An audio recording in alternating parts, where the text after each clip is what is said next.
Pachinko is the second novel from a proposed trilogy by Min Jin Lee, who wrote Free Food for Millionaires, which focuses on Korean immigrants living in New York. And she's going to follow that up with American Hagwon, talking about the importance and perils of education for Koreans around the world. Pachinko is about Koreans living in Japan. It's 4 generations and spans nearly a century of time, taking us through World War II and the Korean War. Now, I've never heard of Min Jin Lee before, and I was absolutely floored by this book. This is a fantastic read, and it hits me in the post-middle-aged dad reading sweet spot. This cross-generational saga. It's like a Korean Ken Follett or James Michener, and it's just about as heavy, weighing in at almost 500 pages. And the thing is, I wanted it to be at least 200 pages longer. The final generation, I felt, was given short shrift, and it felt a little rushed, but to be fair, maybe I just wanted to hang out in this world a little longer. It was one of those books that I kept trying to force myself to slow down, to really savor. I just kept wanting to immerse myself in this world. It is an incredible read. Min Jin Lee is not a flowery writer. Her words are simple and unadorned, but collectively they build to create this huge sense of emotion. But it's perfectly balanced. It never tips over into the maudlin or contrived, and she imbues her characters with a real humanness. These are just so familiar, these Korean characters, which of course is ridiculous considering I'm this middle-class suburban, born in Canada Korean, but I recognize these characters. And if I'm being honest, I fell a little bit in love with them. There are chapters here that just broke me. I mean, wrecked me completely in the feels, and I am not usually that type of reader. Lee talks about the impetus for this book, something that she's been fiddling with for nearly 30 years. She was an undergraduate at Yale back in '89 when she attended a lecture being put on by an American missionary. He was talking about the struggles of Koreans living in Japan, and he was specifically relating a story about one of the families in his parish. The family's 12-year-old boy had climbed to the roof of his apartment building and jumped to his death. His parents, going through his things afterwards, found his middle school yearbook, and inside saw the writings of his fellow 12-year-old classmates who had written things like, "Go back to where you belong. You smell like garlic. Die, die, die." And the boy and his parents were Koreans born in Japan.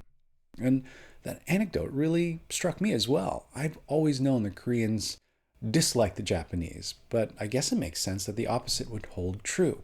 Koreans as a whole is a xenophobic culture, and they're more than a little horribly racist, but much of their ire is directed towards the Japanese. And I guess that makes sense. During the occupation, the Japanese worked to try and obliterate Korean identity.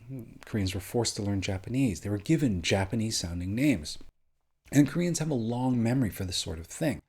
I remember going to a museum while I was in Korea. Here in North America, we're very familiar with these museum dioramas with life-size wax figurines. Maybe it's a Neanderthal in a painted cave trying to coax fire out of a pile of sticks, or proud First Nations people surveying the land hunting bison.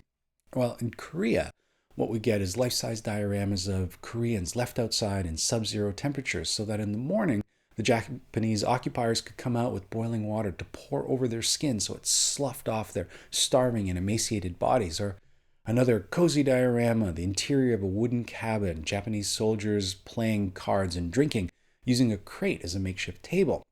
But the crate is punctured throughout with long nails, and the cutaway, you reveal a Korean man with barely enough room to hunch his knees up to his chest, his entire body bloodied and ravaged from this makeshift Iron Maiden. I mean, this is just a regular museum. One moment I am looking at a badly taxidermied tiger, and then bam! Occupational atrocities. Meanwhile, in Japan, Koreans living in Japan are called zainichi, or foreign residents. They're forced to register for alien registration cards once every 3 years, and very few are granted passports, making overseas travel nearly impossible. After World War II, there were nearly 2.4 million Koreans living in Japan, and they were registered as residents of Chosun, or an undivided Korea. But of course, after the Korean War, Korea was divided into the North and South. And so these zainichi are essentially stateless citizens, registered to a country that doesn't exist. And so this is an exploration of being other, of being unwanted by the country that you've called home, which paints you in a broad, dismissive brush that defines and constrains what you are. One of the zainichi in the book says, in Seoul, people like me get called Japanese bastard. And in Japan, I'm just another dirty Korean, regardless of how much money I make or how nice I am. How to survive when you're considered less. What is the psychological cost of growing up in an environment where you're daily reminded that you don't belong, that you're not wanted here? Min Jin Lee writes about passing, how emotionally taxing and diminishing it is to hide who you are just to avoid harassment or to even succeed. Even now, there are jobs closed off to Koreans in Japan. In the early 1900s, there were very few legal employment opportunities for Koreans. Pachinko was one such opportunity. Played by the majority of Japanese, it was still looked down upon by the middle-class Japanese, something that only thugs and gangsters would work in.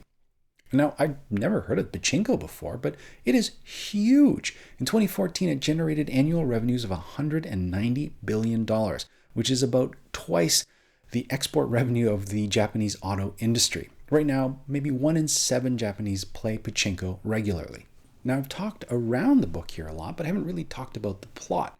Well, I'm here to tell you the plot doesn't matter.